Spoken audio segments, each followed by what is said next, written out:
Hello once again and welcome back to Herd Immunity News. I'm Marcus Botzer. It's fantastic to have a great favourite of ours at Herd Immunity News here, Mr. Godfrey Bloom. Godfrey is obviously, to many of you, you'll know this, that he's a former MEP with UKIP. He is a former British Army officer. He's also a devotee and an expert on the Austrian School of Economics, and we're going to ask him a little bit about some of those principles today. And he's a guy who's just got maybe one of the best websites in the UK as a comprehensive website to financial planning, to healthcare, history. There's so much on there, and we always leave the links to this great man's site. But without further ado, let me say, Godfrey, how are you, sir? I'm extremely well, and it's nice to see you again, Mark. Really nice indeed. And so, I'm 75 years old, and I just got back from a walking holiday in the Lake District, and I added it. My wife made me add it all up to see what we did, and we actually covered 170 miles in a fortnight and climbed something like 60,000 feet over the period, and the sun shone every day, Well, look, which proves that God is a personal chum of mine, which I've always suspected. well, God shines on the righteous. And I just think you don't need any more evidence to say that when you were in the lakes, you were shone upon, sir. You were shone upon. But look, you always shine upon us with your wisdom, and thank you for coming on. What I wanted to ask you about as an opening gambit was the Reform Party have seen fantastic success winning over 600 seats at the county council elections. Their deputy leader today, Mr. Tice, has been on the media and doing the rounds, and he said, look, people are going to judge us on how we manage the local councils. We control 10 of the English county councils. There's obviously a massive challenge ahead, but what do you think? Not that we are, either of us are in reform, but what advice would you give or what guidance would you give on financial policy when running these county councils? Well, some certain pieces of advice I could give, which is, well, number one, you have to be ruthless. You have to be ruthless. Number two is if you have to spend money because the government has overridden the council and says you must do this, you must do that, you must make it absolutely obvious to your electorate. So when you send out those little missives, the government, which I get, a little missive saying this is what the council will do, here are the little faces, here's your councillor, all those things which they send out every quarter, I think it is. I think you need to put a separate page in there to say we spent X £100,000 or X million pounds on the following. We don't want to do this. We are bound by law. We are bound by statute law. So we apologize for doing this. We have no choice. So everybody reading it can go, just a minute. It's not their fault they're spending money on this because they can see the problems, but they don't know why. Most people don't know why. Plus the fact, of course, as you know, only 30, I think the average turnout for a local government election is about 30%. But actually, that probably affects us almost more than any other tier of government. Local government is on our doorstep. It's on our doorstep. And of course, the old days, and of course, Reform are bringing this Doge idea, which incidentally I think is a very good idea. It's very good. Should have been done some time ago.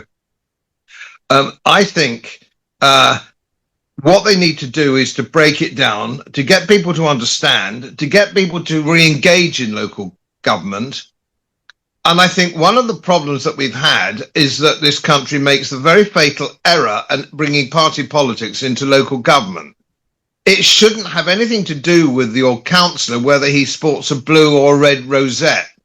It's not relevant in local government. And in the old days, if you go back far enough, you'll find that your councillors, generally speaking, were local businessmen. And businesses had an enhanced electoral ability. So if you were paying business rates, for example, because your business was in the town, you were paying rates on your house, which is a property tax, that entitled you to another vote. It isn't right. It isn't correct. It isn't moral that your 18-year-old student gets a local government vote who is by definition on the take. So he's in favour of anything the council, the big swimming pool, free bus passes. He's in favour because he's not actually contributing. As the Americans would say, no skin in the game. So it's old geezers like me having to pay our rates out of my very modest pension and my wife's even more modest pension to actually cover those expenses. People need to know. And I think a lot of people say, oh, plague on all their houses, Labour, Conservative, they're all bloody dreadful. And I think Reform's done well because they've put forward people who aren't sporting those traditional rosettes. But I wouldn't have any rosettes at all. I wouldn't have any at all. And people say maybe what they said to me when we had the referendum in 2016 on Brexit, people said, I haven't voted for years, was I'm voting now because it's going to be counted.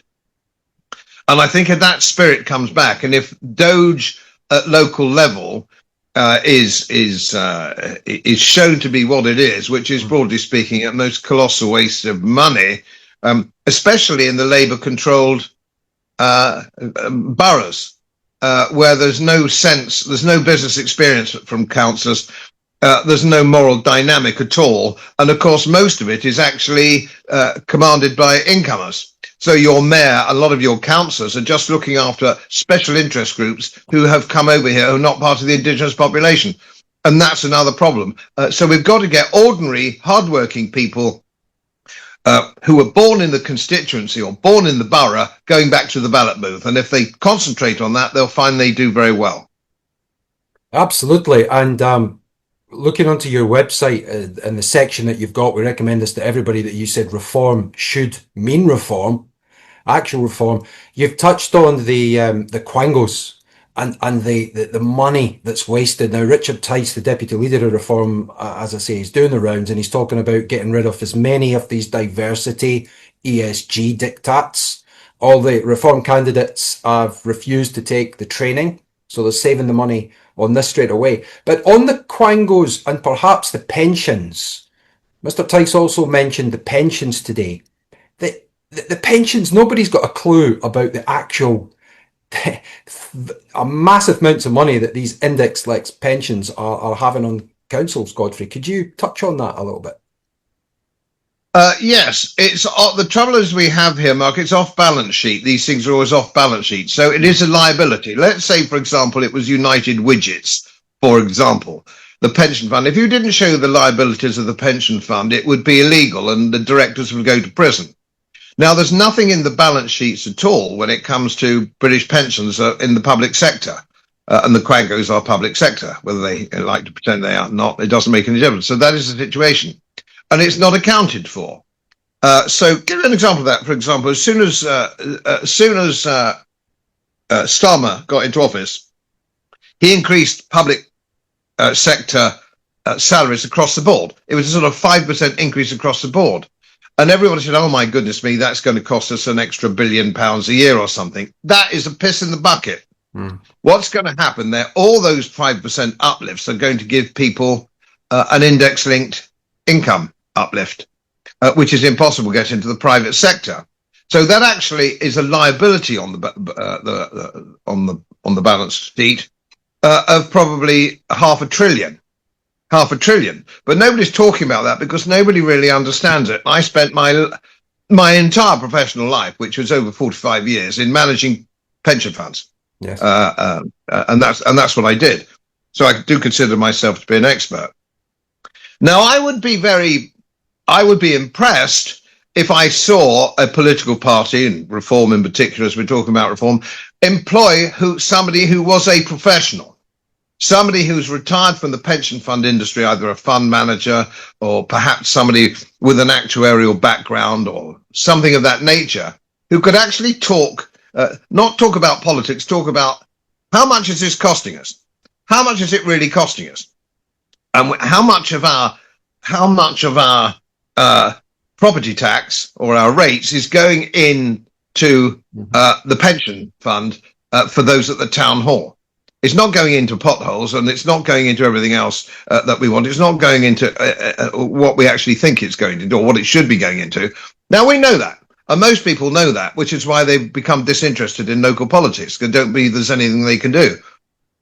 But if people could see those numbers, as everyone could have said, we could shame local government. And I just, for the first time, I can't remember which constituency it was, but they just said we can't go on like this. It's the first time I've ever heard a councillor or somebody representing a councillor, we can't go on like this. Now, so it's 5% this year and it's 2% last year. It's what, it's whatever it is. The cost of this is enormous. And of course, you can see if you live in a little village like mine, which is across, it's like Miss Marple's village. It's a cross section. It's absolutely marvelous. It's a tiny village, but at least 50% are retired public sector. They all retire astonishingly early. Most of them retired at 60 and probably in their late 50s, who will now be earning, because of the uplifts and all the rest of it, probably more than they were actually earning when they retired. And all the bright, shiny new cars in our village are people who have retired from the public sector.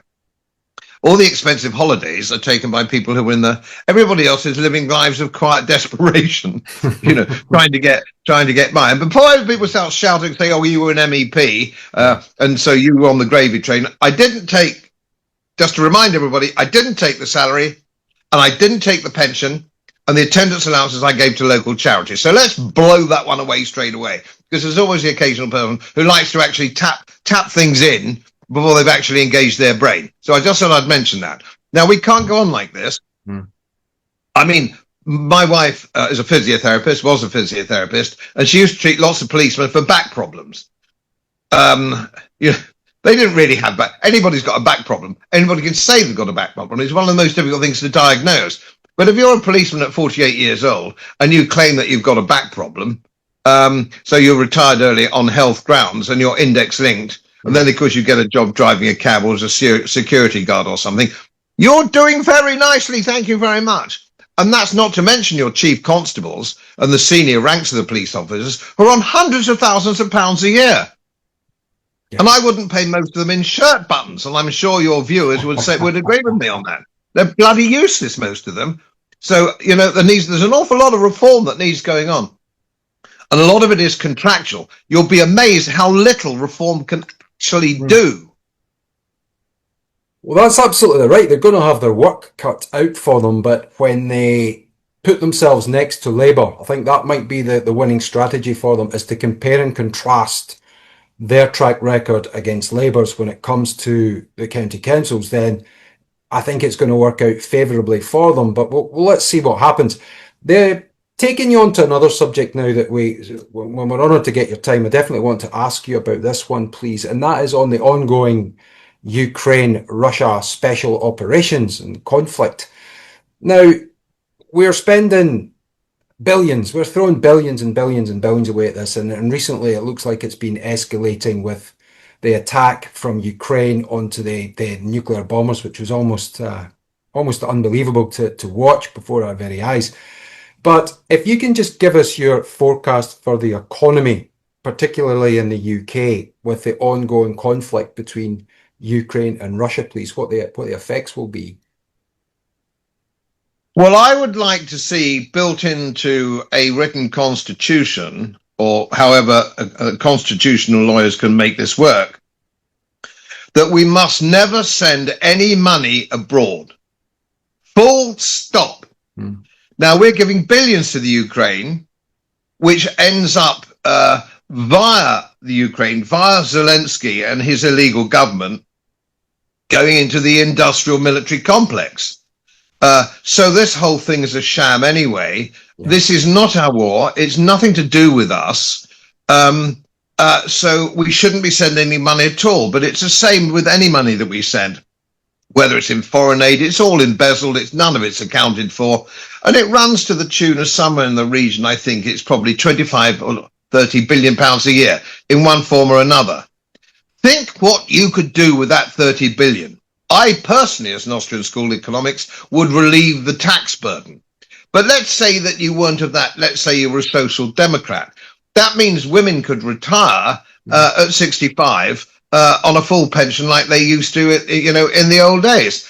So it go to pensioners. I'm not going to say national health, because we know that they'd squander it. It would just be another 35 or 30 billion pounds, which they'd squander in political appointments. So not the national health, thank you very much. But it could certainly go into people's pensions who have contributed. Not everybody, people who have contributed 40 years worth of stamps or in lieu of that. So there's lots we can do. Now, when it comes to the only people who want to support this war in this country, in the main, are a few Daily Express readers who think they know all about the conflict because they read the Daily Express or the Daily Telegraph, and they don't. I'm an associate member of the Royal College of Defence Studies and Strategy, so on and so forth. I lecture at various places, or did do military colleges. Another message to people, if they may be watching: if you read the Daily Telegraph or the Daily Express, you are not my equal. You're not my equal. I know you might think you are, but you're not. And let's just take into consideration that most of this is stirred up by MI6. MI6 are using military intelligence to actually support Ukrainian forces to prolong the war. Exactly in whose interest is prolonging this war going to be? It's forcing the Russian Federation into going so far across the river that they're going to have to take Odessa, they're going to have to take Kiev. They don't want to do that. They want neutralization of Ukraine, so there's no foreign troops or missile silos on it. Oh, we can't do that, say some people. That's bullshit. Of course you can. That's what we did in 1946 with Austria. The Soviet Union said, we don't want Austria in the NATO camp. And we said, we don't want Austria in the Soviet camp. So Austria has been independent and neutral ever since. Of course it can be done. Of course it can be done. This war is totally unnecessary. And when Boris Johnson tore up the agreement in April 2022, which was a perfectly generous peace offering, far more they could ever dream of getting now, there's been somewhere in the region of 500,000 more Ukrainian young men killed and probably 100,000 young Russian killed. Well, that wasn't very sensible, Boris, was it? Are you listening, Boris? You should be at The Hague. You should be in The Hague. You should be prosecuted. You should be in prison, Boris, for your behavior over this. And let's have a look if it goes. Let's say perhaps one day the Russian Federation just get fed up with MI6. They just get fed up with the interference. They get fed up with the money that we're sending to prolong this war to kill Russians. And sometimes Russian civilians in Moscow with drone attacks on apartment blocks. What happened? They get fed up. Now they've got these hypersonic missiles, Oreshnikov, and all that kind of stuff. They've got these missiles which are impossible to shoot down. And they're very focused. They can be very easily targeted. There is nothing we can do. There is absolutely nothing we can do to stop them. What happens if Putin gets kicked out because he's taken too softly approach? Perhaps the hardliners in the Kremlin, and there are always hardliners in the Kremlin, that say, why don't we teach MI6 a lesson? We know where the building is. These things are so focused, they could actually strike the building on the embankment. And I can tell you, there'll come a time when they just lose their temper, and that's what we do. And there's nothing whatsoever we can do about it. Neither can we retaliate without going nuclear in World War III. What's wrong with peace? And what's wrong with diplomacy? Even in the Cuban crisis, which I remember reasonably well as a teenager and taking interest in these things, the Cuban crisis, we talked to each other. There was diplomacy. There was a hotline. We're not talking. We're not talking to the Kremlin. This is ludicrous. And of course, you've got the Lindsey Grahams and the neocons in Washington who are madmen. They're psychos. You know, like the old John Bolton crowd and Kellogg, General Kellogg, who's always balancing on retarded. You know, these people are, it's like Dr. Strangelove. I'm not sure that many of you will remember that film, watching your show, because they'll be much younger. Great Peter Sellers. Yeah. Marvellous. Dr. Strangelove, and because it finishes up with this lunatic American neocon actually sitting on the tail of a bomber on his way to Moscow. And my God, we all laughed. Yeah. We thought that was very funny. And now we've got it in real life. It really worries me. I'm 75, you know, to be brutally frank, I don't give a shit. You know, I'm going to die soon anyway at 75. My life expectancy, probably another 5 years if I'm lucky. But I worry about grandchildren and children and nieces and nephews and great nieces and great. What kind of shit are we leaving them to deal with for no reason? It's not our war. Our war is in the English Channel. Our invasion is not Russian. It's in the English Channel. It's in Dover. Is your daughter, your niece, or your neighbour's daughter liable to be raped or burgled or murdered by a Russian? No. We all know who they're liable to be assaulted or raped or killed by. And they're coming in on a daily basis. So let's forget about the war in the Ukraine. Let's get some common sense. And there's another thing I have got to say about reform. Not a whisper do you hear about genocide in Gaza or the war in the Ukraine. Now they're talking, I know local government, and you mentioned local government, and I'm very keen and very, very keen that is dealt with. But these are major issues of the day. These are very serious issues which threaten our country now and the West in general. And not one word have I heard from reform leadership. Not one word. So what the hell's going on? Shouldn't they be saying something like, we've got to stop the war, we've got to work for neutrality in the Ukraine?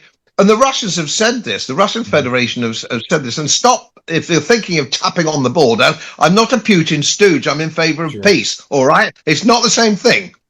All the Russian Federation want is no military hardware, no soldiers with boots on the ground in the Ukraine. Neutrality, the same, let's take the Austria option, the 1946 Austria option, and save the potential global world war that we are drifting, it seems to me, drifting towards. So let's start talking. Let's get round a table. And the only way we can do that is to get round a table. I would disband MI6. MI6 is no friend of this country. MI6 is run by psychos. Brigade, is it 70 Brigade or something like that? 77 Brigade. Run by people like Tobias Ellwood. Tobias Ellwood, yeah. Grant Sharps. Tobias Ellwood needs psychiatric help. He needs help. He's round the twist. He could step straight into Peter Sellers' shoes if they ever remade that film. He could be there. He's fucking mad. Nobody in this country, I live in a rural community, go to the pub, got a small holding, lots of it. Nobody I've ever met wants to perpetuate this dangerous war with the Russian Federation via the Ukrainian proxy. Nobody. I know there are those that do, but they're normally the English middle class, as we both know, Mark, are possibly part of the most stupid genre that the history has ever made, who read the Daily Telegraph by correspondence in the Daily Telegraph. You remember John Keegan, Claire Hollingworth in the old days? They were really, really informed. And John Keegan was a lecturer at my old alma mater, Sandhurst. He used to lecture there. These people really knew what they're doing. They've got Condon or somebody like that now. I can't remember what it is. Something like that. He's a moron. Yeah. He's a moron. He doesn't know anything about anything. And so consequently, we haven't got a free press. We haven't got a press saying, for Christ's sake, stop this. Where's our press? Where's our editorial? Where's the BBC? Where's Sky? Where's Channel 4 saying, we've got to stop this? War, nobody ever wins wars, really. War's a bad thing. In the 60s, I didn't hold it. I agree with them. In the 60s, when they're all band the bombers were sort of all doped up and things with their long hair and peace, bro, and all that, right? But that was the Soviet Union that we were arming against, which really was a threat. The Russian Federation isn't a threat now. It's not expansionist. What's expansionist? Get a map, people. Yeah. Get a map and see who belonged to NATO in 1985 and who belongs to NATO now. Look at all the 250 overseas American bases dotted around China and places. Look at who the aggressor is. For people who don't think I'm right, do some homework and you'll change your mind. Absolutely. And you look at the expansionists and the Europhiles. They're the ones that are most enthusiastic about this war. This really is about expansionism for me as a part of the Brexit Party machine, UKIP beforehand. This really is about the expansion of NATO and the expansion of the European Union as an empire. As they walk around these people like they are deities on earth. But I just bring you back to a point that you made, an excellent point you made about the dinghies. a few days ago, Keir Starmer says we are now on a war footing. Meanwhile, we have thousands of men of fighting age coming in on a daily basis. Mr. Putin need only employ some of these people as bad actors, if he hasn't already, Godfrey, to go to every town, city and hamlet of the United Kingdom. It's a sick joke, to be honest with you. Yes, this is one of the things that reform. I'm sorry to have a pop at reform again, but I'm still hearing their references to things like the gangs. The gangs are an invention of the traditional parties, the Conservatives and Labour, the gangs, like all this. So these people come from dirt parts of Somalia, parts of the Indian subcontinent, who are travelling across here in boats. Oh, I know a little bit about this because I used to be a yachtsman years ago. These things with the great Mercury engines and these great dinghies that take 50 people that the Royal Marine Commandos have cost thousands and thousands and thousands of pounds. These people in them couldn't begin to pay any gang for that. They couldn't begin to. So this isn't gangs. No. This isn't gangs. This is a deliberate degradation and destabilization of this country. Where do they go? Where's the press? Where do all these dinghies go when they hit the shore with these outboard motors, which cost probably £5,000, £6,000, £7,000 in their own right before you even buy the dinghy? Yep. All right. Where do they all go? I suspect they go in some sort of secret loop back, and we pay the French fake. We pay them millions of pounds to actually stop it. We all know, every single person knows that the French are actually escorting them across the channel and dumping them there. And then we give them forced accommodation. We give them good health treatment and dental treatment, 3 meals a day, and pocket money. Of course, this is ridiculous. We're encouraging them. We want them to come here. And Sunak, I quote Sunak now to have a pop at the Conservative Party, which is right there now, virtually disbanded. We want cheap labour. Our cheap labour will stop inflation. There's Sunak saying, well, ex-Goldman Sachs. Yeah. Ex-Goldman Sachs. It will stop. These people aren't skilled. And somebody posted a very funny thing. I don't know whether you saw it. It's Starmer at Dover looking out to sea. It's another one of those wonderful boats bringing in doctors and surgeons and architects and stuff. Not one. But we don't have a free press, Mark. Our problem, and somebody asked me this on a show the other day, I think it was Sonia Poulton, I can't remember. But the problem we don't have a free press. So the people who should be exposing this for what it is, which is a deliberate degradation of the country, are the press, the daily press, the BBC, Sky TV.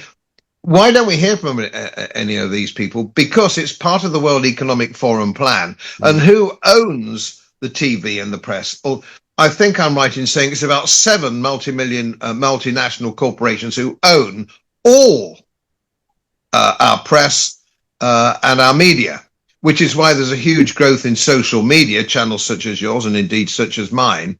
And I think last month, I got more hits on my channel than Newsnight. But why would anybody look at the BBC or Channel 4? And Sky are disbanding their news system. It got so bad they're just disbanding it because nobody's watching it. When was the last time anybody bought a newspaper? Unless you wanted cricket or a theatrical or something like that. You wanted some specific. Sure. People don't buy newspapers anymore because they know they're full of shit. We call these people traitors to this country, traitors to our national security and our national sovereignty. And, you can't fail but notice what Donald Trump is doing over in America right now. I know you've had plenty of great commentary on Donald Trump that not everybody's going to like, but just on the subject of deportations, detentions, and looking to get rid of hundreds of thousands of these people and criminals, I mean, is he going about it the right way? Do you think that's something that we should be doing, is declaring a national emergency at the British border, at our UK shores? Well, yes, I do. And that's where I'd like to see a war footing. Thank you very much, Mr. Starmer. I'd like to see that as a war footing because that is where our war is. It's not 5,000 miles away in the Ukraine. It's on our doorstep. This is our problem, and nobody's taking it, or nobody in government is taking it seriously. So this is something that we've got to, yes, he's on the right track, but what we've got to deal with here, again, we have the same problem. If people are here illegally, they are criminals. So they have to be sent back and go through whatever procedure there is, which doesn't seem to be very much actually, to come here legally. But certainly they should be sent back. If you're not going to send them back, or if your policy statement isn't we're going to send them back, they're going to go on coming. Because for these people from dirt poor countries, and I feel sorry for them, these people from dirt poor countries would be like, and I've used this analogy before, imagine in the mid 1960s offering a 21-year-old Godfrey Bloom permanent accommodation in a very posh hotel in California, the California of then, of old, not the California of now, the California then. So you've got three square meals a day, you've got a 4-star hotel, you've got a swimming pool, and more crumpet than you could shake a stick at, especially if you've got an English accent, and I was only 21 with hair. You'd take it, wouldn't you? That's what's being on offer. Now, if you offered them a windswept, deserted island off the coast of your old country, they wouldn't be so keen to come. And they got 1 meal a day. Oh yeah, look, and they'd stop coming. This is not difficult, but of course, this is the point, is it? Yeah. The government doesn't want to stop them coming. No. And it's going to go back to grooming, and I use grooming in a different sense of the word. They think they can groom all these people into voting Labour. Now, and the Conservatives thought they could groom them into reducing wage inflation. These people have no skills. And AI now is coming in big time. There is no room now in this country for unskilled labour. There just isn't. Absolutely. So there's no point in bringing these people in. Yep. And now, in the old days, and I wasn't, although I was UKIP for a while, I finished up independent, as you know. Sure. I was not anti-immigration per se, as long as people coming in were sponsored by somebody who was employing them. So whether it was hospitality industry, or whether it was technical, whether it was plumbing, whether it was IT or something like that. Yeah, do come in. If you keep your nose clean and you're a good citizen and you work for 2 years, we will consider letting you stay, or stay as a British citizen. I was always in favour of that, because these people, and I married into a Polish family who became very anglicised, and my wife had a very funny maiden name, Skowronek. But these people were a huge asset to our country after the war, and they've integrated. My nephew on my wife's side has a funny name too, Skowronek. Who was captain of Yorkshire under-18s rugby. He's now underwriter at Lloyd's of London. These people come in, they're welcome. They're welcome. These people are welcome. But the people coming in now don't want to integrate. They don't want our way of life. They've got their own law. They've got their own way of looking at things, their own attitude to women. They're not really going to come in and join us and be on our side and integrate. So I don't understand why they're here and what is the point of them. Yeah. Unless it's to destabilise us. We've really got our work cut out for us, Godfrey, and we don't have enough time today, unfortunately, but maybe the next time we get you on, we'll speak about the role of the courts, the role of the judiciary in this country, because it is a massive, massive problem when they are openly encouraging, supporting and funding and taking the side off the people that are coming here illegally, and also those that are advocating it. And then we've got a problem on the other side, people like the Tommy Robinsons of this world, the Connollys, Miss Connollys of the world, that get on Twitter, make a few tweets, and then they're thrown in jail. Unbelievable. It's unbelievable. Especially and it's a coach and horses through the principles of English law. When I did my law exams, for my professional exams, and going back to the late 1960s, the principles of English law set in concrete, and they haven't been reformed. They haven't been turned around. The principles of English law are still there, large as life, based on common law. And it's not Magna Carta, incidentally. You go before Magna Carta, it's Anglo-Saxon. You have to go back. It was reinforced by Magna Carta and then reinforced again in the 1688 Bill of Rights and Toleration Act. So Why is this taught in schools? Why do people not know anything about law? Why do not they, including judges? We've got county court judges. I've got solicitor friends who glaze over if you start talking about the principles of English law. It doesn't involve a fee. Yeah, They want fees for conveyancing and failing to abate a smoky chimney and doing all this kind of thing. They're yeah. not real lawyers at all. They're placemen. Absolutely. Listen, Godfrey, thank you so much for coming back on to Herd Immunity News. We've run out of time, but we'll certainly put an invite out to you once again, sir, to come back on. Please, everybody, if you haven't done so already, check out Godfrey Bloom's work. I'm an unashamed fan of this man, whatever you might think of that. But listen, thank you very much for coming back on to Herd Immunity News, Godfrey. God bless you, sir. Pleasure. Thank you for inviting me. Thank you. As most of you know, my work is very heavily independently research based, and I get my information from all over the world. It would help if you press the subscribe button and the little bell next to it, because the more subscribers I have, the more likely it is that international independent research institutes will share their material with me. It's most helpful, and then of course I automatically share it with you. So surprise, won't cost you anything. Thank you very much.